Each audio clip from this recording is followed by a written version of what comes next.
ਸਤਿ ਸ਼੍ਰੀ ਅਕਾਲ ਜੀ। ਆਪਾਂ ਇਸ ਟਾਈਮ ਹੈਗੇ ਆ ਰੋਪੜ ਪਹੁੰਚ ਚੁੱਕੇ ਹਾਂ ਜੀ। ਰੂਪਨਗਰ ਆਪਾਂ ਜਿੱਦਾਂ ਸਵੇਰ ਤੋਂ ਚੱਲੇ ਸੀ, ਆਪਾਂ ਤੁਹਾਡੇ ਨਾਲ ਗੱਲਬਾਤ ਹੋਈ ਸੀ।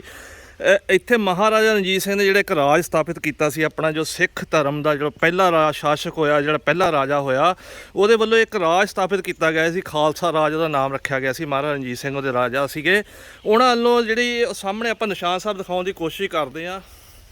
ਇਹ ਸਾਹਮਣੇ ਜੋ ਨਿਸ਼ਾਨ ਸਾਹਿਬ ਦਿਖ ਰਿਹਾ ਹੈਗਾ, ਇਹ ਖਾਲਸਾ ਰਾਜ ਦੀ LOC ਮੰਨੀ ਜਾ ਰਹੀ ਸੀ ਕਿ ਇੱਥੇ ਤੱਕ ਖਾਲਸਾ ਰਾਜ ਹੁੰਦਾ ਸੀਗਾ।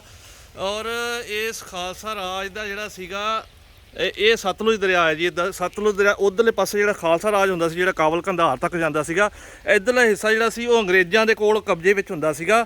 ਇਸ ਸੰਬੰਧੀ ਜਿਹੜੀ ਸੰਨ 1831 ਦੇ ਵਿੱਚ ਇੱਕ ਸੰਧੀ ਹੋਈ ਸੀ ਅੰਗਰੇਜ਼ਾਂ ਦੀ ਤੇ ਮਹਾਰਾਜਾ ਰਣਜੀਤ ਸਿੰਘ ਦੀ। ਉਸ ਸੰਬੰਧੀ ਜਿਹੜੀ ਇਹ ਪਿੱਪਲ ਦਾ ਪੇੜ ਜਿਹੜਾ ਦੱਸਿਆ ਜਾ ਰਿਹਾ, ਇਤਿਹਾਸਿਕ ਪੇੜ ਹੈਗਾ। ਇਸ ਪੇੜ ਦੇ ਨੀਚੇ ਬੈਠ ਕੇ ਮਹਾਰਾਜਾ ਰਣਜੀਤ ਸਿੰਘ ਤੇ ਅੰਗਰੇਜ਼ਾਂ ਦੇ ਵਿਚਾਲੇ ਇੱਕ ਸੰਧੀ ਹੋਈ ਸੀ ਕਿ ਉਸ ਪਾਰ ਤੁਸੀਂ ਨਹੀਂ ਜਾਓਗੇ, ਇਸ ਪਾਰ ਅਸੀਂ ਨਹੀਂ ਆਵਾਂਗੇ। ਇਸ ਸੰਬੰਧੀ ਆਪਾਂ ਦੇਖ ਸਕਦੇ ਕਿ ਇੱਥੇ ਪੱਥਰ ਵੀ ਲੱਗਾ ਹੋਇਆ ਔਰ ਮੀਲ ਪੱਥਰ ਲੱਗਾ ਹੋਇਆ। ਉਸ ਸੰਬੰਧੀ ਜਿਹੜਾ ਲੱਗਾ ਹੋਇਆ, ਆਪਾਂ ਗੱਲ ਕਰਦੇ ਇੱਥੇ ਦੇ ਵਸਨੀਕ ਹੈਗੇ ਆਪਣੇ ਨਾਲ। ਇਹ ਤੁਹਾਨੂੰ ਦੱਸੀਏ ਪਹਿਲਾਂ ਕਿ ਇਹ ਮੀਲ ਪੱਥਰ ਲੱਗਾ ਹੋਇਆ ਕਿ ਇਸ ਸੰਬੰਧੀ ਲਿਖਿਆ ਗਿਆ, ਮੋਟਾ ਮੋਟਾ ਲਿਖਿਆ ਕਿ ਮਹਾਰਾਜਾ ਰਣਜੀਤ ਸਿੰਘ ਜਿਹੜੇ ਆ ਉਹ 1831 ਵਿੱਚ ਇੱਥੇ ਆਏ ਆ ਔਰ ਇੱਥੇ ਜਿਹੜਾ ਹੈਗਾ ਬੈਠਕ ਹੋਈ ਇਸ ਸੰਬੰਧੀ ਸਪਸ਼ਟ ਲਿਖਿਆ ਹੋਇਆ। ਆਪਾਂ ਗੱਲ ਕਰਦੇ ਹਾਂ ਸਾਡੇ ਨਾਲ ਇੱਥੇ ਦੇ ਵਸਨੀਕ। ਭਾਜੀ ਕੀ ਇਤਿਹਾਸ ਕੀ ਇਸ ਚੀਜ਼ ਦਾ? ਇਸ ਚੀਜ਼ ਦਾ ਇਤਿਹਾਸ ਹੈ ਜੀ, 1831 ਦੇ ਵਿੱਚ ਮਹਾਰਾਜਾ ਰਣਜੀਤ ਸਿੰਘ ਨੇ ਆਪਣੇ ਅੰਗਰੇਜ਼ਾਂ ਨਾਲ ਇੱਥੇ ਆ ਕੇ ਬੈਠ ਕੇ ਮੀਟਿੰਗ ਕੀਤੀ ਸੀਗੀ ਤੇ ਮਹਾਰਾਜਾ ਰਣਜੀਤ ਸਿੰਘ ਨੇ ਉੱਧਰ ਸਾਰੇ ਕਾਬਲ ਕੰਧਾਰ ਸਾਰੇ ਉੱਧਰ ਉਹਨਾਂ ਨੇ ਆਪਣਾ ਰਾਜ ਸਥਾਪਿਤ ਕਰ ਲਿਆ ਸੀਗਾ ਜੀ। ਤੇ ਉਹ ਜਦੋਂ ਇਸ ਸਾਈਡ ਨੂੰ ਵਧਣ ਲੱਗੇ ਤਾਂ ਅੰਗਰੇਜ਼ਾਂ ਨੂੰ ਮਤਲਬ ਇਹ ਹੋਇਆ ਵੀ ਹਾਂ ਇਹ ਸਾਡੇ ਤੇ ਵੀ ਆ ਕੇ ਇੱਥੇ ਰਾਜ ਕਰਨਗੇ, ਵੀ ਦਿੱਲੀ ਤੇ ਕਬਜ਼ਾ ਕਰਨ ਦੀ ਇਹਨਾਂ ਦੀ ਸੀਗੀ ਤਮੰਨਾ ਮਹਾਰਾਜਾ ਰਣਜੀਤ ਸਿੰਘ ਦੀ।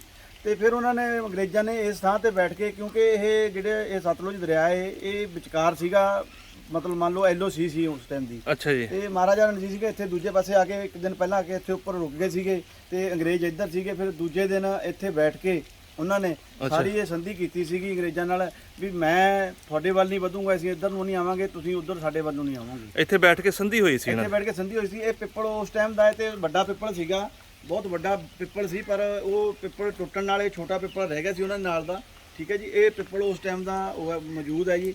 ਇੱਥੇ ਮੈਡਮ ਵਿੰਨੀ ਮਹਾਜਨ ਸੀਗੇ ਜੀ, ਉਹਨਾਂ ਨੇ ਪਹਿਲਾਂ ਤਾਂ ਥੋੜਾ ਜਿਹਾ ਸੀਗਾ, ਇੱਥੇ ਕੁਝ ਵੀ ਨਹੀਂ ਸੀ ਤੇ ਉਹਨਾਂ ਦੀ ਬਦੌਲਤ ਫਿਰ ਇਹ ਸਾਰਾ ਕੁਝ ਦੇਖਣ ਨੂੰ ਬਣਾਇਆ ਗਿਆ ਤੇ ਰਸਤਾ ਵੀ ਬੰਦ ਕੀਤਾ ਗਿਆ। ਹੁਣ ਲੋਕ ਇੱਥੇ ਆਉਂਦੇ ਨੇ, ਸੈਰ ਕਰਦੇ ਨੇ, ਦੇਖਦੇ ਨੇ। ਠੀਕ ਹੈ ਜੀ। ਤੇ ਇੱਧਰ ਤੁਸੀਂ ਦੇਖਦੇ ਹੋ ਮਹਾਰਾਜਾ ਰਣਜੀਤ ਸਿੰਘ ਦਾ ਸਾਰਾ ਵੱਡਾ ਮਤਲਬ ਬਣਾਇਆ ਗਿਆ। ਤੇ ਆਪਾਂ ਇੱਕ ਗੱਲ ਦੇਖਦੇ ਹਾਂ ਕਿ ਇੱਥੇ ਕੋਈ ਸਾਂਭ ਸੰਭਾਲ ਜਾਂ ਕਹੀਏ ਜਿੱਦਾਂ ਵਿਰਾਸਤ ਆਏ, ਇੱਕ ਚੀਜ਼ ਵਿਰਾਸਤ ਆ ਸਾਡੀ, ਉਹ ਸੰਭਾਲਣ ਵਾਲਾ ਕੋਈ ਨਹੀਂ ਦਿਖ ਰਿਹਾ। ਕੋਈ ਨਹੀਂ ਸੰਭਾਲਣ ਵਾਲਾ ਜੀ। ਹਨਾ ਗੱਲਾਂ ਬਹੁਤ ਹੋ ਜਾਂਦੀਆਂ ਜੀ, ਜਦੋਂ ਕੋਈ ਮਤਲਬ ਕਈ ਵਾਰੀ ਕੋਈ ਆ ਜਾਂਦੇ ਆ ਤੇ ਉਹ ਫਿਰ ਗੱਲਾਂ ਬਾਤਾਂ ਬਹੁਤ ਕਰਕੇ ਚੱਲ ਜਾਂਦੇ ਆ। ਕਿਹਾ ਵੀ ਹੈ ਕਈ ਵਾਰੀ ਸਰਕਾਰ ਵੱਲੋਂ ਵੀ ਹੋਇਆ ਵੀ ਇਹਦੀ ਨਾ ਕੋਈ ਯਾਦ ਬਣਾਈ ਜਾਵੇ, ਵੱਡੀ ਕੋਈ ਕੀਤਾ ਜਾਵੇ, ਹੈਰੀਟੇਜ ਬਣਾਇਆ ਜਾਵੇ, ਪਰ ਕੁਝ ਨਹੀਂ ਬਣਿਆ ਇੱਥੇ ਹਜੇ ਤੱਕ। ਤਾਂ ਤੁਸੀਂ ਦੇਖ ਹੀ ਰਹੇ ਹੋ, ਬਸ ਸਿਰਫ ਇਹ ਮਤਲਬ ਤੁਰਨ ਫਿਰਨ ਵਾਸਤੇ, ਦੇਖਣ ਵਾਸਤੇ ਇੱਕ ਭਾਜੀ ਇਹ ਸਾਨੂੰ ਪਤਾ ਲੱਗਾ ਕਿ ਉਹ ਜਿਹੜਾ ਸਾਹਮਣੇ ਨਿਸ਼ਾਨ ਸਾਹਿਬ ਲੱਗਾ ਸਵਰਾਜ ਮੱਝ ਦਾ ਫੈਕਟਰੀ ਤੇ, ਉਸ ਹੱਦ ਮੰਨੀ ਗਈ ਸੀ ਖਾਲਸੇ ਰਾਜ ਦੀ ਕਿ ਉੱਥੇ ਅੱਜ ਕੱਲ ਜਾਣ ਨੂੰ ਕੋਈ ਰਸਤਾ ਨਹੀਂ ਹੈਗਾ ਕੁਝ? ਨਹੀਂ, ਉੱਥੇ ਕੋਈ ਰਸਤਾ ਨਹੀਂ ਜੀ। ਉਹ ਫੈਕਟਰੀ ਵਾਲਿਆਂ ਨੇ ਬੰਦ ਕੀਤਾ ਹੈ ਜੀ, ਕਿਉਂਕਿ ਉੱਥੇ ਨਾ ਉਹ ਜਿਹੜਾ ਨਿਸ਼ਾਨ ਸਾਹਿਬ ਪਹਿਲਾਂ ਥੋੜਾ ਪਿੱਛੇ ਸੀਗਾ ਜੀ। ਅੱਛਾ ਜੀ। ਤੇ ਉੱਥੇ ਨਾ ਉਹਨਾਂ ਨੇ ਢਾਹ ਢੂ ਕੇ ਬੜਾ ਉਹ ਕਰਤਾ, ਉਹ ਨਿਸ਼ਾਨ ਸਾਹਿਬ ਬਿਲਕੁਲ ਕਿਨਾਰੇ ਤੇ ਰੱਖਤਾ ਜੀ ਆ ਕੇ। ਤੇ ਉਹਦਾ ਬੜਾ ਪਹਿਲਾਂ ਪਿਛਲੇ ਕਈ ਸਾਲਾਂ ਤੋਂ ਡਿਸਪਿਊਟ ਵੀ ਪਿਆ ਰਿਹਾ ਤੇ ਕੁਝ ਜਥੇਬੰਦੀਆਂ ਇਕੱਠੀਆਂ ਹੋ ਕੇ ਗਈਆਂ ਵੀ ਤੇ ਉਹਨਾਂ ਨੇ ਉੱਥੇ ਫਿਰ ਉਹ ਨਿਸ਼ਾਨ ਸਾਹਿਬ ਖੜਾ ਕਰਤਾ। ਪਰ ਉੱਥੇ ਨਾ ਜਿਹੜਾ ਪਿਛਲੇ ਪਾਸੇ ਆ, ਤੁਸੀਂ ਬੈਕ ਸਾਈਡ ਜਦੋਂ ਦੇਖੋਗੇ, ਅਸੀਂ ਦੇਖ ਕੇ ਆਏ ਆ, ਤੇ ਉਹਨਾਂ ਨੇ ਸਾਰੀ ਉੱਥੇ ਪਾਰਕਿੰਗ ਬਣਾਈ ਹੋਈ ਹੈ ਆਪਣੀ, ਕਬਜ਼ਾ ਕਰਤਾ ਹੋਇਆ ਅੰਦਰ ਤੇ ਸਪੈਦੇ ਸਬੂਦੇ ਲਾ ਰੱਖੇ ਨੇ। ਤੇ ਸਿਰਫ ਇੱਕ ਛੋਟੀ ਜਿਹੀ ਕਿਨਾਰੀ ਆ ਪਹਾੜੀ ਦੀ, ਉਹਦੇ ਉੱਤੇ ਨਿਸ਼ਾਨ ਸਾਹਿਬ ਲਾਤਾ, ਥੋੜੀ ਜਿਹੀ ਬੈਰੀਕੇਡ ਕਰਤੀ। ਆਪਾਂ ਕਹਿ ਸਕਦੇ ਹਾਂ ਕਿ ਜਿਹੜੇ ਆਪਣੇ ਸਿੱਖ ਇਤਿਹਾਸ ਦੇ ਨਾਲ ਛੇੜਛਾੜ ਕੀਤੀ ਜਾ ਰਹੀ ਹੈ। ਬਿਲਕੁਲ ਹੋ ਰਹੀ ਹੈ ਜੀ। ਸਿੱਖ ਇਤਿਹਾਸ ਨੂੰ ਖਤਮ ਕਰਨ ਵਾਸਤੇ ਸਾਰਾ ਕੁਝ ਤੁਹਾਨੂੰ ਪਤਾ ਹੀ ਹੈ ਕੀ ਹੋ ਰਿਹਾ ਜੀ। ਅੱਛਾ, ਕੋਈ ਆਪਣੀ ਸਰਕਾਰ ਇਸ ਵੱਲ ਧਿਆਨ ਨਹੀਂ ਦੇ ਰਹੀ? ਕੋਈ ਧਿਆਨ ਨਹੀਂ ਕਰਿਆ ਜਾ ਰਿਹਾ ਜੀ, ਕੋਈ ਕੁਝ ਨਹੀਂ ਹੋ ਰਿਹਾ ਜੀ ਇਸ ਬਾਰੇ। ਤੇ ਇਹ ਜਿਹੜੀ ਜਿੱਥੇ ਸੰਧੀ ਮਹਾਰਾਜਾ ਰਣਜੀਤ ਸਿੰਘ ਨੇ ਕੀਤੀ ਹੋਈ ਹੈ, ਤੇ ਇਹਦਾ ਬਹੁਤ ਵੱਡਾ ਇੱਕ ਹੈਰੀਟੇਜ ਬਣਨਾ ਚਾਹੀਦਾ ਹੈ। ਤੁਹਾਡੇ ਸਾਹਮਣੇ ਹੀ ਆ, ਦੇਖ ਲਓ ਅਮਰੀਕਾ 20 ਸਾਲ ਤੋਂ ਅਫਗਾਨਿਸਤਾਨ ਦੇ ਵਿੱਚ ਅਫਗਾਨਿਸਤਾਨ ਨੂੰ ਫਤਿਹ ਕਰਨ ਲਈ ਤਾਲਿਬਾਨ ਨੂੰ ਲੱਗਿਆ ਰਿਹਾ ਤੇ ਸਾਡੇ ਪੁਰਖਿਆਂ ਨੇ ਮਹਾਰਾਜਾ ਰਣਜੀਤ ਸਿੰਘ ਔਰ ਹਰੀ ਸਿੰਘ ਨਲੂਏ ਉਹਨਾਂ ਨੇ ਤਾਲਿਬਾਨ ਤੇ ਕਬਜ਼ਾ ਕਰਕੇ ਰੱਖਿਆ ਤੇ ਮਿੰਟਾਂ ਸਕਿੰਟਾਂ 'ਚ ਫਤਿਹ ਕਰਕੇ ਰੱਖਿਆ ਹੈ। ਠੀਕ ਹੈ ਜੀ। ਤੇ ਨਹੀਂ ਕਰ ਸਕੀ, ਪਰ ਸਾਡੇ ਉਹਨਾਂ ਮਤਲਬ ਯੋਧਿਆਂ ਦਾ ਕੋਈ ਯਾਦ ਨਹੀਂ, ਕੋਈ। ਤੁਸੀਂ ਇੱਥੋਂ ਦੇ ਲੋਕਲ ਵਸਨੀਕ ਹੋ, ਇਸ ਸੰਬੰਧੀ ਕਿਸੇ ਨੇ ਕੋਈ ਸੰਸਥਾ ਬਣਾ ਕੇ ਜਾਂ ਇਕੱਠ ਕਰਕੇ ਕੋਈ ਸ਼ਿਕਾਇਤ ਕਰਨ ਦੀ ਕੋਸ਼ਿਸ਼ ਨਹੀਂ ਕੀਤੀ? ਕੀਤੀ ਸੀਗੀ ਜਿੱਥੇ ਨਾ ਕੁਝ ਆਪਣੇ ਸੀਗੇ ਜੀ ਪਤਿਆਲ ਜੀ ਹੋਰੀ, ਉਹਨਾਂ ਨੇ ਕਾਫੀ ਇੱਥੇ ਰੌਲਾ ਪਾਇਆ ਜੀ। ਚਲੋ ਮੁੜ ਕੇ ਜਦੋਂ ਕੋਈ ਪੁੱਛਦਾ ਹੀ ਨਹੀਂ ਹੈਗਾ ਜੀ, ਫਿਰ ਕੁਝ ਦੀ ਪੁੱਛਤਾਛ ਨਹੀਂ ਹੁੰਦੀ। ਸਰਕਾਰ ਹੁਣ ਕੁਝ ਕਰ ਨਹੀਂ ਸਕਦੀ। ਸਰਕਾਰ ਦਾ ਮੇਨ ਮਕਸਦ ਸਰਕਾਰ ਦਾ ਹੀ ਇਹ ਨਵੇਂ ਸ਼ਹਿਰ ਦੇ ਵਿੱਚ ਪੈਂਦਾ ਜੀ, ਪਹਾੜੀ ਤੇ ਸਵਰਾਜ ਮੱਝ ਦਾ। ਉਹ ਸਾਡੇ ਦੇਖਦੇ ਦੇਖਦੇ ਦੇਖ ਲਓ ਕਿੱਡਾ ਵੱਧ ਗਿਆ। ਅਸੀਂ ਦੇਖਿਆ ਸੀ ਉੱਥੇ ਇੱਕ ਸ਼ੈੱਡ ਹੁੰਦਾ ਸੀ ਛੋਟਾ ਜਿਹਾ ਸਵਰਾਜ ਮਾਜਦਾ ਗੱਡੀਆਂ ਦੀ ਮਤਲਬ ਫਿਟਿੰਗ ਹੁੰਦੀ ਸੀ। ਹੁਣ ਤੁਸੀਂ ਖੁਦ ਦੇਖ ਰਹੇ ਹੋ, ਦੇਖ ਲਓ ਕਿੱਡੇ ਕਿੱਡੇ ਸ਼ੈੱਡ ਪਾਤੇ, ਅੰਦਰ ਜਾ ਕੇ ਦੇਖੋ। ਸਭ ਦਰਖਤ ਵਗੈਰਾ ਵੱਢ ਕੇ ਸੁੱਟਤੇ ਆ। ਹਾਂਜੀ, ਦਰਖਤ ਵਗੈਰਾ ਵੀ ਵੱਢੇ, ਸਾਰੇ ਵੱਢਤੇ ਜੀ। ਇੱਥੇ ਕੋਈ ਪਹਾੜੀਆਂ ਪਲੇਨ ਕਰਤੀਆਂ, ਪਹਾੜੀਆਂ ਪਲੇਨ ਕਰਤੀਆਂ ਜੀ। ਵੈਸੇ ਤਾਂ ਉੱਥੇ ਉਹਨਾਂ ਨੇ ਜਾਣ ਨਹੀਂ ਦਿੰਦੇ, ਪਰ ਆਪਾਂ ਕਿਸੇ ਨਾ ਕਿਸੇ ਢੰਗ ਉੱਥੇ ਜਾ ਕੇ ਤੁਹਾਨੂੰ ਦਿਖਾ ਸਕਦੇ ਆ। ਆਪਾਂ ਕੋਸ਼ਿਸ਼ ਕਰਦੇ ਜਾਣ ਦੀ। ਅੱਜ ਦੇਖਦੇ ਜੇ ਆਪਾਂ ਇਹ ਗੱਲ ਕਰ ਰਹੇ ਸੀ, ਸਾਡੇ ਨਾਲ ਭਾਜੀ ਇੱਥੇ ਜਿਹੜੇ ਹੈਗੇ ਲੋਕਲ ਪਰਮਿੰਦਰ ਸਿੰਘ ਜੀ, ਪਲਵਿੰਦਰ ਸਿੰਘ ਇਹਨਾਂ ਦਾ ਨਾਮ ਹੈਗਾ। ਇੱਥੇ ਦੇ ਵਸਨੀਕ ਹੈਗੇ, ਸਾਨੂੰ ਦੱਸ ਰਹੇ ਸੀਗੇ ਕਿ ਇੱਥੇ ਜਿਹੜੀ ਖਾਲਸਾ ਰਾਜ ਦੀ ਜਿਹੜੀ ਆ ਪਹਿਲੇ ਸ਼ਾਸਕ ਜੇ ਮਹਾਰਾਜਾ ਰਣਜੀਤ ਸਿੰਘ ਸੀਗੇ, ਉਹਨਾਂ ਦੀ ਇੱਥੇ ਸੰਧੀ ਹੋਈ ਸੀਗੀ। ਔਰ ਇਸ ਜਿਹੜੀ ਵਿਰਾਸਤ ਹੈਗੀ, ਆਪਣੀ ਵਿਰਾਸਤ ਜਿਹਨੂੰ ਕਿਹਾ ਜਾਂਦਾ ਖਾਲਸਾ ਰਾਜ ਦੀ ਵਿਰਾਸਤ ਸੀਗੀ, ਉਸ ਦੀ ਇਸ ਟਾਈਮ ਹਾਲਤ ਦੇਖ ਕੇ ਆਪਾਂ ਦੇਖ ਸਕਦੇ ਕਿ ਇੱਥੇ ਦੇਖੋ ਜੀ ਕੁੱਤਿਆਂ ਨੇ ਵੀ ਆਪਣੇ ਡੇਰੇ ਬਣਾਏ ਹੋਏ ਆ। ਇਹ ਬਹੁਤ ਇਤਿਹਾਸਿਕ ਪੇੜ ਮੰਨਿਆ ਜਾ ਰਿਹਾ ਸੀ। ਇਸ ਪੇੜ ਦੇ ਨੀਚੇ ਬੈਠ ਕੇ ਮਹਾਰਾਜਾ ਰਣਜੀਤ ਸਿੰਘ ਨੇ ਜਿਹੜੀ ਆ ਅੰਗਰੇਜ਼ਾਂ ਨਾਲ ਸੰਧੀ ਕੀਤੀ ਸੀਗੀ ਕਿ ਆਪਣੇ ਬਾਰਡਰ ਦੀ ਜਿਹੜੀ ਸੰਧੀ ਕੀਤੀ ਸੀ। ਪਰ ਇਸ ਦੀ ਜਗ੍ਹਾ ਜਿਹੜੀ ਹੈਗੀ ਆ, ਇਹ ਇਤਿਹਾਸਕ ਜਗ੍ਹਾ ਜਿਹੜੀ ਹੈਗਾ, ਤਰਸਯੋਗ ਹਾਲਤ ਹੈਗੀ। ਇੱਥੇ ਕੁੱਤੇ ਬੈਠੇ ਦੇਖ ਸਕਦੇ ਆ, ਇੱਥੇ ਦੀ ਹਾਲਤ ਦੇਖ ਸਕਦੇ ਆ ਆਪਾਂ। ਜੋ ਨੀਂਹ ਪੱਥਰ ਰੱਖਿਆ ਗਿਆ, ਵੈਸੇ ਸਜਾਉਣ ਨੂੰ ਜਿਹੜਾ ਹੈਗਾ ਇੱਥੇ ਲਾਇਆ ਗਿਆ, ਨਿਸ਼ਾਨੀ ਲਾਈ ਗਈ। ਦੇਖੋ ਆਪਾਂ ਦੱਸ ਸਕਦੇ ਹਾਂ ਕਿ ਇਹ ਅੰਗਰੇਜ਼ਾਂ ਦੇ ਵਿਚਾਲੇ ਜਿਹੜੀ ਸੰਧੀ ਹੋਈ ਸੀ ਉਸ ਸੰਬੰਧੀ ਇੱਕ ਬੋਰਡ ਜ਼ਰੂਰ ਲਾਇਆ ਗਿਆ ਹੈਗਾ ਸਰਕਾਰ ਵੱਲੋਂ, ਪਰ ਸਾਂਭ ਸੰਭਾਲ ਦੇ ਨਾਮ ਤੇ ਜਿਹੜਾ ਹੈਗਾ ਇਹ ਜ਼ੀਰੋ ਮੰਨਿਆ ਜਾ ਰਿਹਾ। ਇੱਥੇ ਜ਼ੀਰੋ ਹੈਗਾ। ਇਸ ਸੰਬੰਧੀ ਜਿਹੜਾ ਹੈਗਾ ਸਰਕਾਰਾਂ ਅਗਰ ਜਲਦ ਧਿਆਨ ਨਹੀਂ ਦੇਣਗੀਆਂ, ਸਾਡੀਆਂ ਜਿਹੜੀਆਂ ਵਿਰਾਸਤਾਂ ਹੈਗੀਆਂ, ਸਾਡੀਆਂ ਜਿਹੜੀਆਂ ਹੈਗੀਆਂ ਯਾਦਗਾਰੀ ਹੈਗੀਆਂ, ਉਹ ਜਲਦ ਖਤਮ ਹੋ ਜਾਣਗੀਆਂ। ਆਪਾਂ ਹੁਣ ਕੋਸ਼ਿਸ਼ ਕਰਦੇ ਹਾਂ ਸਵਰਾਜ ਮਾਜਦਾ ਜੀ ਜਾਣ ਦੀ। ਫਿਲਹਾਲ ਇੱਥੋਂ ਜਿਹੜੇ ਵਸਨੀਕ ਆ ਉਹਨਾਂ ਦਾ ਕਹਿਣਾ ਕਿ ਜਾਣ ਦੀ ਇਜਾਜ਼ਤ ਦਿੰਦੇ ਨਹੀਂ ਹੈਗੇ, ਪਰ ਫਿਰ ਵੀ ਆਪਾਂ ਕੋਸ਼ਿਸ਼ ਕਰਦੇ ਹਾਂ ਕਿਸੇ ਤਰੀਕੇ ਚੋਰੀ ਛਿਪੇ ਉੱਥੇ ਜਾਣ ਦੀ। ਉੱਥੇ ਆਪਾਂ ਤੁਹਾਨੂੰ ਦਿਖਾਵਾਂਗੇ ਜੋ ਖਾਲਸਾ ਰਾਜ ਦਾ ਜੋ ਝੰਡਾ ਸੀਗਾ, ਜੋ ਹੱਦ ਮੰਨੀ ਗਈ ਸੀ, LOC ਮੰਨੀ ਗਈ ਸੀ, ਉਸ ਉੱਪਰ ਕਿੱਦਾਂ ਨਜਾਇਜ਼ ਕਬਜ਼ੇ ਹੋ ਰਹੇ ਆ। ਆਪਾਂ ਇੱਕ ਵਾਰੀ ਦਿਖਾਉਣ ਦੀ ਕੋਸ਼ਿਸ਼ ਕਰਦੇ ਹਾਂ। ਉਹ ਖਾਲਸਾ ਰਾਜ ਦਾ ਜਿਹੜਾ ਝੰਡਾ ਸਾਨੂੰ ਸਾਹਮਣੇ ਦਿਖ ਰਿਹਾ, ਜਿਸ ਨੂੰ ਇਹਨਾਂ ਵਸਨੀਕਾਂ ਦਾ ਕਹਿਣਾ ਹੈਗਾ ਕਿ ਇਸ ਜਗ੍ਹਾ ਨਾਲ ਵੀ ਛੇੜਛਾੜ ਹੋਈ ਹੈ। ਜੋ ਨਿਸ਼ਾਨ ਸਾਹਿਬ ਪਹਿਲਾਂ ਥੋੜਾ ਕਿਸੇ ਹੋਰ ਜਗ੍ਹਾ ਤੇ ਹੁੰਦਾ ਸੀਗਾ, ਪਰ ਸਵਰਾਜ ਮਾਜਦਾ ਦੇ ਜਿਹੜੇ ਹੈਗੇ ਆ ਪ੍ਰਬੰਧਕ ਹੈਗੇ, ਉਹਨਾਂ ਨੇ ਕਬਜ਼ਾ ਕਰਨ ਦੀ ਨੀਤ ਨਾਲ ਜਿਹੜਾ ਹੈਗਾ ਇਹਨੂੰ ਗਿਰਾ ਦਿੱਤਾ ਸੀਗਾ। ਪਰ ਰੌਲਾ ਰੂਲਾ ਪੈਣ ਤੋਂ ਬਾਅਦ ਜਿਹੜਾ ਦੁਬਾਰਾ ਚਾਲੂ ਕੀਤਾ ਗਿਆ ਹੈਗਾ, ਫਿਰ ਦੁਬਾਰਾ ਲਗਾਇਆ ਗਿਆ ਕਿਸੇ ਹੋਰ ਜਗ੍ਹਾ ਤੇ। ਆਪਾਂ ਜਾਣ ਦੀ ਕੋਸ਼ਿਸ਼ ਕਰਦੇ ਹਾਂ। ਆਪਾਂ ਦੇਖ ਸਕਦੇ ਹਾਂ ਕਿ ਇਹ ਨਿਸ਼ਾਨ ਸਾਹਿਬ ਜਿਹੜਾ ਹੈਗਾ ਮਹਾਰਾਜਾ ਰਣਜੀਤ ਸਿੰਘ ਵੱਲੋਂ ਲਗਾਇਆ ਗਿਆ। ਇਹਦੇ ਇੱਕ ਸਾਈਡ ਤੇ ਅਕਾਲ ਸਹਾਏ ਸਰਕਾਰੇ ਖਾਲਸਾ ਲਿਖਿਆ ਪੰਜਾਬੀ ਵਿੱਚ ਲਿਖਿਆ, ਦੂਜੇ ਪਾਸੇ ਜਿਹੜਾ ਹੈਗਾ ਉਰਦੂ ਵਿੱਚ ਲਿਖਿਆ ਗਿਆ ਹੈਗਾ। ਇਤਿਹਾਸਿਕ ਜਗ੍ਹਾ ਹੈਗੀ ਇੱਥੇ ਜਿਹੜੀ ਹੈਗੀ ਆ। ਇਸ ਦੀ ਸਾਂਭ ਸੰਭਾਲ ਖੁਣੋ ਜਿਹੜਾ ਹੈਗਾ, ਪਰਮਿੰਦਰ ਸਿੰਘ ਢੀਂਡਸਾ ਨੇ ਵੀ ਕਿਹਾ ਕਿ ਇਹ ਜਿਹੜੀ ਆ ਜਗ੍ਹਾ ਜਿਹੜੀ ਸਾਂਭ ਸੰਭਾਲ ਖੁਣੋ ਜਿਹੜੀ ਰੁੜੀ ਹੋਈ ਹੈਗੀ ਆ। ਆਪਾਂ ਇਸ ਸੰਬੰਧੀ ਜਿਹੜਾ ਹੈਗਾ ਹੋਰ ਜਿਹੜੀ ਗੱਲਬਾਤ ਕਰਨ ਲਈ ਜਿਹੜੀ ਹੈਗੀ ਇੱਥੇ ਦੇ ਜਿਹੜੀ ਸਮਾਜ ਸੇਵੀ ਹੈਗੇ ਉਹਨਾਂ ਨਾਲ ਆਪਾਂ ਗੱਲ ਕਰਨ ਦੀ ਕੋਸ਼ਿਸ਼ ਕਰਾਂਗੇ। ਸਮਾਜ ਸੇਵੀ ਜਿਹੜੇ ਹੈਗੇ ਇੱਥੇ ਦੇ, ਉੱਥੇ ਇਹ ਵਿਰਾਸਤ ਖਾਲਸਾ, ਇਹ ਸਤਲੁਜ ਦਰਿਆ ਹੈਗਾ ਨਾਲ। ਆਪਾਂ ਦੇਖ ਸਕਦੇ ਬਹੁਤ ਹੀ ਰਣਜੀਤ ਸਿੰਘ ਚੱਲ ਫਿਰ ਮੈਂ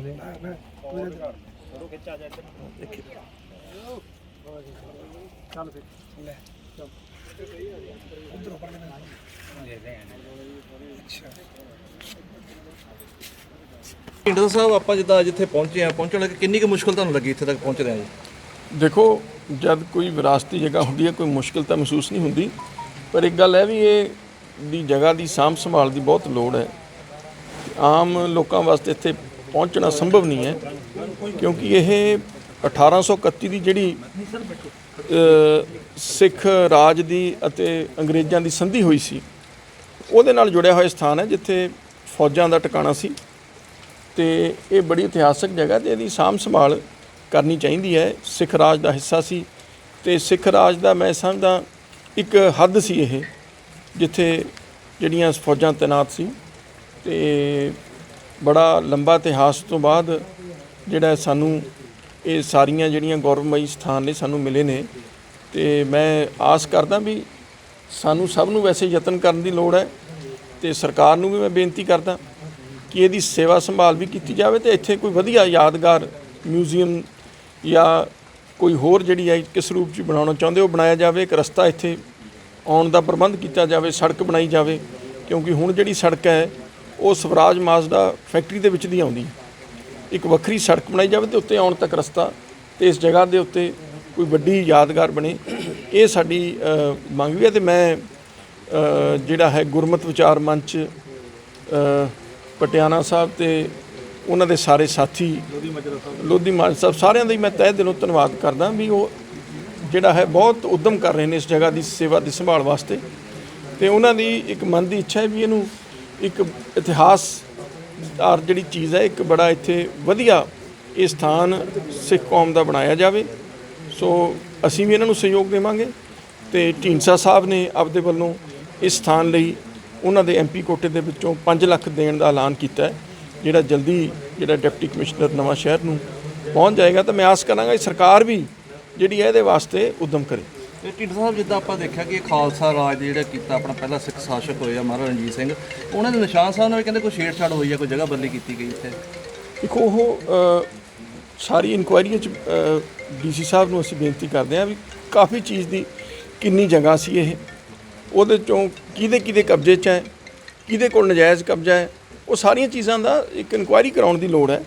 ਤੇ ਇਸੇ ਤਰ੍ਹਾਂ ਜੇ ਸਥਾਨ ਦੇ ਨਾਲ ਜੋ ਨਿਸ਼ਾਨ ਸਾਹਿਬ ਸੀ ਉਹਦੇ ਨਾਲ ਜੋ ਛੇੜਛਾੜ ਹੋਈ ਹੈ, ਉਹ ਸਾਰੀ ਚੀਜ਼ਾਂ ਦੀ ਪ੍ਰੋਪਰ ਇਨਕੁਆਇਰੀ ਕੀਤੀ ਜਾਵੇ ਤੇ ਉਹਦੇ 'ਚ ਇੱਕ ਤਾਂ ਜੇ ਦੋਸ਼ੀ ਨੇ ਉਹਨਾਂ ਦੇ ਖਿਲਾਫ ਕਾਰਵਾਈ ਹੋਵੇ ਤੇ ਇਸ ਜਗ੍ਹਾ ਨੂੰ ਦੁਬਾਰੇ ਨਵੀਨੀਕਰਨ ਸੁੰਦਰੀਕਰਨ ਹੋਣਾ ਚਾਹੀਦਾ। ਇੱਥੇ ਪਹੁੰਚਣ ਦਾ ਜਿਹੜਾ ਪ੍ਰਬੰਧ ਇੱਥੇ ਚਾਹੇ ਪੌੜੀਆਂ, ਚਾਹੇ ਸੋਲਰ ਲਾਈਟ ਜਾਂ ਹੋਰ ਕੁਝ ਇੱਥੇ ਸੰਭਾਲ ਹੈਗੀ ਹੈ, ਪਾਰਕ ਜਾਂ ਬਣਾਉਣਾ ਇੱਥੇ, ਉਹ ਸਾਰਾ ਇਸ ਪੈਸੇ ਦੇ ਨਾਲ ਕੀਤਾ ਜਾਏਗਾ। ਜਿੱਦਾਂ ਹੁਣ ਆਪਾਂ ਨੂੰ ਪਰਮਿਸ਼ਨ ਲੈਣੀ ਪੈਂਦੀ ਮਲਟੀਨੈਸ਼ਨਲ ਕੰਪਨੀ, ਮੈਂ ਨਾਮ ਨਹੀਂ ਲੈਣਾ ਚਾਹੁੰਦਾ, ਉਹਨਾਂ ਵਾਸਤੇ ਕੋਈ ਆਰਡਰ ਵਗੈਰਾ ਤੁਸੀਂ ਕਰਾਉਣੇ ਚਾਹੁੰਦੇ, ਕੋਈ DC ਸਾਹਿਬ ਨੂੰ ਮਿਲ ਕੇ ਕਿ ਇੱਥੋਂ ਜਾਣ ਦੀ ਇਜਾਜ਼ਤ? ਨਹੀਂ, ਸਾਡੀ ਤਾਂ ਮੰਗ ਇਹੀ ਹੈ ਵੀ ਇਹ ਵੱਖਰਾ ਹੀ ਰਸਤਾ ਬਣਾਇਆ ਜਾਵੇ। ਅੱਛਾ ਜੀ। ਵੀ ਵਿੱਚ ਦੀ ਆਉਣੀ ਨਾ ਪਵੇ, ਆ ਸਾਰੇ ਇੱਧਰ ਦੀ ਨਾਲ ਦੀ ਦਰਿਆ ਵਾਲੇ ਪਾਸੋਂ ਦੀ ਕੋਈ ਰਸਤਾ ਬਣਾਇਆ ਜਾ ਸਕਦਾ ਤੇ ਸਿੱਧੇ ਜਿਹੜੇ ਲੋਕ ਨੇ ਉਹ ਆਉਣ ਤੇ ਉਹਨਾਂ ਨੂੰ ਵੀ ਕਠਿਨਾਈ ਨਾ ਹੋਵੇ, ਲੋਕਾਂ ਨੂੰ ਵੀ ਕੋਈ ਕਠਿਨਾਈ ਨਾ ਹੋਵੇ। ਸਾਰੇ ਬਹੁਤ ਭਾਗਾਂ ਵਾਲੇ ਆ, ਅਸੀਂ ਉਸ ਇਤਿਹਾਸਿਕ ਜਗ੍ਹਾ ਤੇ ਖੜੇ ਹਾਂ ਜਿੱਥੇ 1831 ਚ ਜਦ ਅੰਗਰੇਜ਼ ਰਾਜ ਦਾ ਤੇ ਖਾਲਸਾ ਰਾਜ ਦਾ ਸਮਝੌਤਾ ਹੋਇਆ ਸੀ। ਉਸ ਰੋਪੜ ਦੇ ਸਮਝੌਤੇ ਤਹਿਤ ਸੰਧੀ ਜਿਹੜੀ ਹੋਈ ਸੀ, ਉਸ ਮੁਤਾਬਕ ਇਸ ਜਗ੍ਹਾ ਤੇ ਜਿਹੜਾ ਖਾਲਸਾਈ ਜਿਹੜਾ ਰਾਜ ਦਾ ਝੰਡਾ ਲਹਿਰਾਇਆ ਗਿਆ ਸੀ ਤੇ ਇੱਥੇ ਹੀ ਜਿਹੜੀਆਂ ਨੇ ਫੌਜਾਂ ਮਹਾਰਾਜਾ ਰਣਜੀਤ ਸਿੰਘ ਜੀ ਦੇ ਰਾਜ ਦੀਆਂ, ਖਾਲਸਾ ਰਾਜ ਦੀਆਂ ਫੌਜਾਂ ਇੱਥੇ ਤੈਨਾਤ ਸੀ ਤੇ ਇਹ ਹੱਦ ਸੀ ਖਾਲਸਾ ਰਾਜ ਦੀ। ਤੇ ਸੰਧੀ 'ਚ ਵੀ ਇਹੀ ਫੈਸਲਾ ਹੋਇਆ ਸੀ ਕਿ ਸਤਲੁਜ ਦੇ ਪਾਰ ਜਿਹੜਾ ਹੈ ਖਾਲਸਾ ਰਾਜ ਦੀਆਂ ਫੌਜਾਂ ਨਹੀਂ ਜਾਣਗੀਆਂ ਤੇ ਸਤਲੁਜ ਦੇ ਇਸ ਪਾਰ ਜਿਹੜਾ ਹੈ ਉਹ ਅੰਗਰੇਜ਼ ਜਿਹੜੀ ਰਿਆਸਤ ਜਾਂ ਅੰਗਰੇਜ਼ੀ ਰਾਜ ਸੀ ਜਿਹੜਾ ਉਹ ਨਹੀਂ ਆਏਗਾ। ਤੇ ਇਹ ਇੱਕ ਐਸੀ ਇਤਿਹਾਸਿਕ ਜਗ੍ਹਾ, ਮੈਂ ਸਮਝਦਾ ਦੁੱਖ ਹੁੰਦਾ ਵੀ ਇਹਦੀ ਸਾਂਭ ਸੰਭਾਲ ਦੇ ਵਿੱਚ ਬੜੀ ਵੱਡੀ ਕਮੀ ਰਹਿ ਗਈ ਹੈ। ਅੱਜ ਗੁਰਮਤਿ ਵਿਚਾਰ ਮੰਚ ਦੇ ਆਗੂ ਸਾਹਿਬਾਨ ਪਟਿਆਲਾ ਸਾਹਿਬ ਅਤੇ ਲੋਧੀ ਮਾਜਰਾ ਜੀ, ਉਹਨਾਂ ਦੇ ਸਾਰੇ ਸਾਥੀ ਅੱਜ ਸਾਨੂੰ ਇੱਥੇ ਲੈ ਕੇ ਆਏ ਨੇ ਤੇ ਇਸ ਹਾਲਾਤ ਨੂੰ ਦੇਖ ਕੇ ਬੜਾ ਮਨ ਨੂੰ ਦੁੱਖ ਹੋਇਆ ਕਿ ਇਹ ਐਡੀ ਵੱਡੀ ਯਾਦਗਾਰ ਹੋਵੇ ਸਿੱਖ ਰਾਜ ਦੀ ਤੇ ਇੰਨੀ ਜਿਹੜੀ ਹੈ ਉਹਦੀ ਮਾੜੇ ਹਾਲਾਤ ਹੋਣ। ਇਹ ਜਿਹੜੀ ਹੈ ਸਾਨੂੰ ਇਸ ਗੱਲ ਨੂੰ ਦੇਖ ਕੇ ਵੀ ਸ਼ਰਮ ਆਉਂਦੀ ਹੈ, ਦੁੱਖ ਹੁੰਦਾ ਹੈ।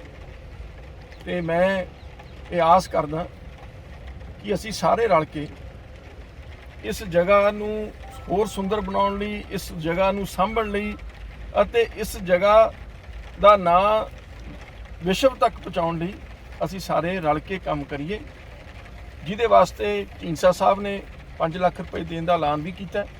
ਤੇ ਮੈਂ ਆਸ ਕਰਦਾ ਕਿ ਇਹ ਰਾਸ਼ੀ ਬੜੀ ਥੋੜੀ ਹੈ ਕਿਉਂਕਿ ਇਹ ਜਗ੍ਹਾ ਬੜੀ ਇਤਿਹਾਸਿਕ ਹੈ, ਇੱਥੇ ਬਹੁਤ ਕੁਝ ਬਣਨ ਵਾਲਾ ਹੈ। ਕਰੋੜਾਂ ਰੁਪਏ ਦੀ ਜਿਹੜੀ ਹੈ ਲਾਗਤ ਇਹਦੇ ਵਾਸਤੇ ਚਾਹੀਦੀ ਹੈ। ਮੈਂ ਆਸ ਕਰਦਾ ਵੀ ਪੰਜਾਬ ਸਰਕਾਰ ਜਿਹੜੀ ਹੈ ਉਹ ਇਸ ਜਗ੍ਹਾ ਨੂੰ ਲੈ ਕੇ ਇੱਥੇ ਵੱਡੀ ਯਾਦਗਾਰ ਬਣਾਏ, ਇੱਥੇ ਰਸਤੇ ਦਾ ਪ੍ਰਬੰਧ ਕਰੇ, ਨਵੀਂ ਸੜਕ ਦਾ ਪ੍ਰਬੰਧ ਕਰੇ, ਤਾਂ ਕਿ ਜਿਹੜੇ ਸਾਡੇ ਬੱਚੇ ਨੇ, ਸਾਡੀ ਆਉਣ ਵਾਲੀ ਪੀੜ੍ਹੀਆਂ ਹੈ, ਉਹ ਇਸ ਇਤਿਹਾਸ ਨਾਲ ਜੁੜ ਸਕਣ। ਤਾਂ ਕਿ ਇਸ ਇਤਿਹਾਸ ਨਾਲ ਜੇ ਅਸੀਂ ਟੁੱਟਦੇ ਹਾਂ ਤਾਂ ਫਿਰ ਅਸੀਂ ਜਿਹੜਾ ਬਹੁਤ ਪਿੱਛੇ ਚਲੇ ਜਾਂਦੇ ਹਾਂ। ਜਿਹੜੀਆਂ ਕੌਮਾਂ ਆਪਦੇ ਇਤਿਹਾਸ ਨੂੰ ਯਾਦ ਰੱਖਦੀਆਂ ਉਹ ਕਦੇ ਨਹੀਂ ਮਰਦੀਆਂ ਤੇ ਅਸੀਂ ਆਪਦੇ ਕੌਮ ਦੀ ਚੜ੍ਹਦੀ ਕਲਾ ਵਾਸਤੇ ਜ਼ਰੂਰੀ ਹੈ ਕਿ ਸਾਡੇ ਬੱਚੇ ਸਾਡੇ ਗੌਰਵਮਈ ਇਤਿਹਾਸ ਤੋਂ ਜਾਣੂ ਹੋਣ ਤੇ ਇਸ ਖਾਲਸਾ ਰਾਜ ਨਾਲ ਜੁੜੀ ਇਸ ਜਗ੍ਹਾ ਤੇ, ਇਸ ਮਹਾਨ ਸਥਾਨ ਤੇ ਅਸੀਂ ਅੱਜ ਆਪਦੇ ਵੱਲੋਂ ਸਿਰ ਤਮਸਤਕ ਵੀ ਹੁੰਦੇ ਹਾਂ ਅਤੇ ਇਹ ਜਿਹੜਾ ਹੈ ਆਪਦੇ ਵੱਲੋਂ ਪ੍ਰਣ ਵੀ ਦੁਹਰਾਉਂਦੇ ਹਾਂ ਕਿ ਇਹਦੀ ਸੇਵਾ ਸੰਭਾਲ ਲਈ ਜੋ ਵੀ ਯਤਨ ਕਰ ਸਕਦੇ ਹਾਂ ਉਹ ਕਰਾਂਗੇ। ਤੇ ਮੈਂ ਆਪਦੇ ਵੱਲੋਂ ਫੇਰ ਪੰਜਾਬ ਸਰਕਾਰ ਨੂੰ ਵਿਸ਼ੇਸ਼ ਤੌਰ ਤੇ ਬੇਨਤੀ ਕਰਦਾ ਵੀ ਜਗ੍ਹਾ ਨੂੰ ਅਕਵਾਇਰ ਕਰਕੇ ਇੱਥੇ ਇੱਕ ਸੁੰਦਰ ਯਾਦਗਾਰ, ਇੱਕ ਇਤਿਹਾਸਕ ਯਾਦਗਾਰ ਬਣਾਈ ਜਾਵੇ। ਆਪਾਂ ਜੋ ਇਸ ਟਾਈਮ ਹੈਗੇ ਆ ਟਿੱਬੀ ਸਾਹਿਬ ਗੁਰਦੁਆਰੇ ਖੜੇ, ਇੱਥੇ ਸਾਡੇ ਨਾਲ ਹੈਗੇ ਜਿਹੜੇ ਆ ਪਰਮਿੰਦਰ ਸਿੰਘ ਢੀਂਡਸਾ ਜੋ ਵਿਧਾਇਕ ਹੈਗੇ ਆਪਣੇ ਨਾਲ ਖੜੇ ਆ, ਜੋ ਸਿੱਖ ਰਾਜ ਦੀ ਜੋ ਸਥਾਪਨਾ ਦੀ ਜਿਹੜੀ ਆਪਾਂ ਗੱਲ ਕਰ ਰਹੇ ਸੀਗੇ, ਨਿਸ਼ਾਨ ਸਾਹਿਬ ਦੀ ਗੱਲ ਕਰ ਰਹੇ ਉਸ ਸੰਬੰਧੀ ਆਪਾਂ। ਸਤਿ ਸ਼੍ਰੀ ਅਕਾਲ ਸਰ। ਵਾਹਿਗੁਰੂ ਜੀ ਕਾ ਖਾਲਸਾ ਵਾਹਿਗੁਰੂ ਜੀ ਕੀ ਫਤਿਹ। ਇਹ ਜਿਹੜਾ ਆਪਾਂ ਸਿੱਖ ਦਾ ਜਿਹੜਾ ਆਪਣਾ ਮਹਾਰਾਜਾ ਰਣਜੀਤ ਸਿੰਘ ਦੇ ਨਿਸ਼ਾਨ ਸਾਹਿਬ ਦੀ ਗੱਲ ਕਰ ਰਹੇ, ਮੇਨ ਮੁੱਦਾ ਹੈ ਕੀ ਹੈ ਜੀ ਇਹ? ਦੇਖੋ, ਇਹ ਬੜੀ ਇਤਿਹਾਸਕ ਜਗ੍ਹਾ ਹੈ ਕਿਉਂਕਿ ਜਦ ਮਹਾਰਾਜਾ ਰਣਜੀਤ ਸਿੰਘ ਜੀ ਦੀ ਗੱਲਬਾਤ ਹੋਈ ਇਸ ਸਥਾਨ ਤੇ ਬੈਠ ਕੇ ਸਿੱਖ ਫੌਜਾਂ ਉਦੋਂ ਤੈਨਾਤ ਸੀ ਜਦ ਇਹ ਸੰਧੀ ਦੀ ਗੱਲ ਚੱਲੀ, ਤੇ ਉੱਥੇ ਸੰਧੀ ਦੇ ਵਿੱਚ ਇਹ ਫੈਸਲਾ ਹੋਇਆ ਵੀ ਜਿਹੜਾ ਹੈ ਸਤਲੁਜ ਤੋਂ ਇਸ ਪਾਰ ਖਾਲਸਾ ਰਾਜ ਰਹੇਗਾ ਤਾਂ ਉਸ ਦੂਸਰੇ ਪਾਸੇ ਅੰਗਰੇਜ਼ਾਂ ਦਾ ਜਿਹੜਾ ਰਾਜ ਹੈ, ਇਹ ਦੋਨੇ ਇੱਕ ਦੂਜੇ ਪਾਸੇ ਨਹੀਂ ਜਾਣਗੇ। ਸੋ ਇਹ ਖਾਲਸਾ ਰਾਜ ਦੇ ਇਤਿਹਾਸ ਦੇ ਨਾਲ ਮਹਾਰਾਜਾ ਰਣਜੀਤ ਸਿੰਘ ਜੀ ਹੋਰਾਂ ਦੇ ਜੀਵਨ ਦੇ ਨਾਲ ਇਹ ਬੜੀ ਵੱਡੀ ਪੁਰਾਣੀ ਇਤਿਹਾਸਕ ਜੁੜੀ ਹੋਈ ਹੈ, ਤੇ ਇਹਦੀ ਅੱਜ ਇਹਨੂੰ ਦੇਖਣ ਵਾਸਤੇ ਅਤੇ ਇਹਦੇ ਭਵਿੱਖ ਲਈ ਕੀ ਕੁਝ ਹੋ ਸਕਦਾ ਹੈ, ਕੀ ਕੁਝ ਕਰਨ ਦੀ ਲੋੜ ਹੈ, ਉਹ ਸਾਰਾ ਅਸੀਂ ਸਾਰੀ ਜੋ ਇੱਥੇ ਟਰਸਟ ਬਣਿਆ ਉਹਦੇ ਨਾਲ ਵਿਚਾਰ ਚਰਚਾ ਕਰਾਂਗੇ। ਕੀਰਤ ਸਾਹਿਬ, ਜਿੱਦਾਂ ਸਾਨੂੰ ਪਤਾ ਲੱਗਾ ਕਹਿੰਦੇ ਕਿ ਇਹਨਾਂ ਦੀ ਕਾਫੀ ਜਗ੍ਹਾ ਸੀਗੀ ਔਰ ਉਹਦੇ ਉੱਤੇ ਸਵਰਾਜ ਮਹਾਜਨ ਨੇ ਕੰਪਨੀ ਨੇ ਕਬਜ਼ਾ ਕਰ ਲਿਆ ਕੁਝ। ਦੇਖੋ, ਉਹਦਾ ਰਿਕਾਰਡ ਦੇਖ ਕੇ ਹੀ ਪਤਾ ਚੱਲ ਸਕਦਾ। ਮੈਨੂੰ ਹੁਣੀ ਸਠਿਆਲ ਸਾਹਿਬ ਨੇ ਦੱਸਿਆ ਵੀ 9 ਏਕੜ ਜ਼ਮੀਨ ਜਿਹੜੀ ਹੈ ਉਹ ਇਸ ਸਥਾਨ ਦੇ ਨਾਂ ਤੇ ਹੈ, ਤੇ ਉਹਦੇ ਤੇ ਵੀ ਕੁਝ ਲੋਕਾਂ ਦਾ ਕਬਜ਼ਾ ਹੈ। ਅੱਛਾ ਜੀ। ਸੋ ਸਾਰੀ ਅਸੀਂ ਜ਼ਿਲ੍ਹਾ ਪ੍ਰਸ਼ਾਸਨ ਨੂੰ, ਪੰਜਾਬ ਸਰਕਾਰ ਨੂੰ ਵੀ ਬੇਨਤੀ ਕਰਾਂਗੇ ਵੀ ਨਜਾਇਜ਼ ਕਬਜ਼ਾ ਹਟਾਇਆ ਵੀ ਜਾਵੇ ਤੇ ਇੱਥੇ ਜਿਹੜਾ ਲੋਕਾਂ ਦੇ ਆਉਣ ਜਾਣ ਦੇ ਪ੍ਰਬੰਧ ਲਈ ਰਸਤਾ ਜਿਹੜਾ ਇੱਕ ਬਣਾਇਆ ਜਾਵੇ, ਤਾਂ ਕਿ ਕੋਈ ਵੀ ਜਿਹੜਾ ਸਿੱਖ ਇਤਿਹਾਸ ਨੂੰ ਜਾਣਨਾ ਚਾਹੁੰਦਾ ਹੈ, ਇਸ ਜਗ੍ਹਾ ਤੇ ਆਉਣਾ ਚਾਹੁੰਦਾ, ਉਹ ਬੇਰੋਕ ਤੇ ਆਰਾਮ ਨਾਲ ਉੱਥੇ ਪਹੁੰਚ ਸਕੇ ਤੇ ਉਹ ਜਗ੍ਹਾ ਦਾ ਜਿਹੜਾ ਹੈ ਦਰਸ਼ਨ ਕਰ ਸਕੇ। ਟੀਡਾ ਸਾਹਿਬ, ਇਹ ਬਹੁਤ ਇਤਿਹਾਸਿਕ ਜਗ੍ਹਾ ਹੈਗੀ ਹੈ। ਸਿੱਖ ਰਾਜ ਜਿਹੜਾ ਆਪਣਾ ਪਹਿਲਾ ਖਾਲਸਾ ਸ਼ਾਸਕ ਰਹੇ ਆਪਣੇ, ਉਹਨਾਂ ਨੂੰ ਜਾਣ ਨੂੰ ਰਸਤਾ ਜਿਹੜਾ ਸਾਨੂੰ ਪਰਮਿਸ਼ਨ ਵੀ ਮਲਟੀਨੈਸ਼ਨਲ ਕੰਪਨੀਆਂ ਤੋਂ ਲੈਣੀ ਪੈਂਦੀ ਹੈ। ਦੇਖੋ, ਸਾਰੀ ਗੱਲ ਤੁਹਾਡੀ ਬਿਲਕੁਲ ਮੈਂ ਸਹਿਮਤ ਹਾਂ, ਤਾਂ ਹੀ ਮੈਂ ਕਹਿ ਰਿਹਾ ਵੀ ਅਸੀਂ ਪ੍ਰਸ਼ਾਸਨ ਨਾਲ ਗੱਲ ਕਰਾਂਗੇ ਵੀ ਇਹਦੇ ਵਾਸਤੇ ਕੋਈ ਇੱਕ ਪੂਰਾ ਇੱਕ ਰਸਤਾ ਤਿਆਰ ਕੀਤਾ ਜਾਵੇ, ਤਾਂ ਕਿ ਹਰ ਕੋਈ ਵਿਅਕਤੀ ਜਿਹੜਾ ਇੱਥੇ ਆਉਣਾ ਚਾਹੁੰਦਾ ਹੈ ਉਹ ਆਰਾਮ ਨਾਲ ਜਾ ਸਕੇ, ਬਿਨਾਂ ਬੰਦਸ਼ ਤੋਂ ਜਾ ਸਕੇ ਤੇ ਉੱਥੇ ਦਰਸ਼ਨ ਕਰ ਸਕੇ।